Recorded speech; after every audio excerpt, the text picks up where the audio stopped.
ഇപ്പോൾ ബബ്ബബ്ബ എങ്ങനെയായിരുന്നു ബബ്ബബ്ബ? അപ്പോൾ അതിനെ കൺസീവ് ചെയ്തിരുന്ന രീതി എങ്ങനെയായിരുന്നു ബബ്ബബ്ബ എന്ന സിനിമ?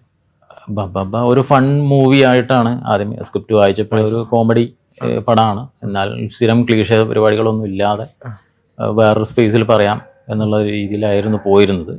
അപ്പം അതിലേക്കുള്ള വിഷ്വൽസ് എന്ന് പറഞ്ഞിട്ടുണ്ടെങ്കിൽ, അല്ലെങ്കിൽ സ്ഥിരം ഈ പറയുന്ന പോലെ പോലീസ് സ്റ്റേഷൻ, അതിൻ്റെ ഒരു മെയിൻ ലൊക്കേഷൻ ഒരു പോലീസ് സ്റ്റേഷനായിരുന്നു.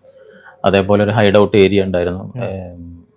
അതിൽ CM-നെ തട്ടിക്കൊണ്ടുപോകുന്ന ആ ഒരു സ്പേസ്, അതേപോലെ ഈ സോങ്ങിൻ്റെ ഒരു സ്പേസ്, അങ്ങനെ കുറച്ച് ലൊക്കേഷൻസ് ആണ് ഹെവി ആയിട്ടുള്ളത്. അതിൽ കാര്യമായിട്ട് വർക്ക് വന്നിരുന്ന സ്പേസ്. അതിനൊക്കെ കറക്റ്റായിട്ട് ഫസ്റ്റ് ലൊക്കേഷൻ കാണൽ തന്നെ അത്യാവശ്യം സമയം എടുത്തിട്ടുണ്ടായിരുന്നു. ഇതിന് വേണ്ട ഒരു പക്ക ലൊക്കേഷൻസ്, കുറച്ച് ഫോറസ്റ്റും വേണം, അതേപോലെ നാട്ടിൻപുറവും എല്ലാം ഷൂട്ട് ചെയ്യാവുന്ന രീതിയിൽ. അപ്പം തമിഴ്നാടും കോയമ്പത്തൂർ, പൊള്ളാച്ചി, പാലക്കാട്, എറണാകുളമാണ് കൂടുതൽ ലൊക്കേഷൻസ് ആയിട്ട് വന്നത്.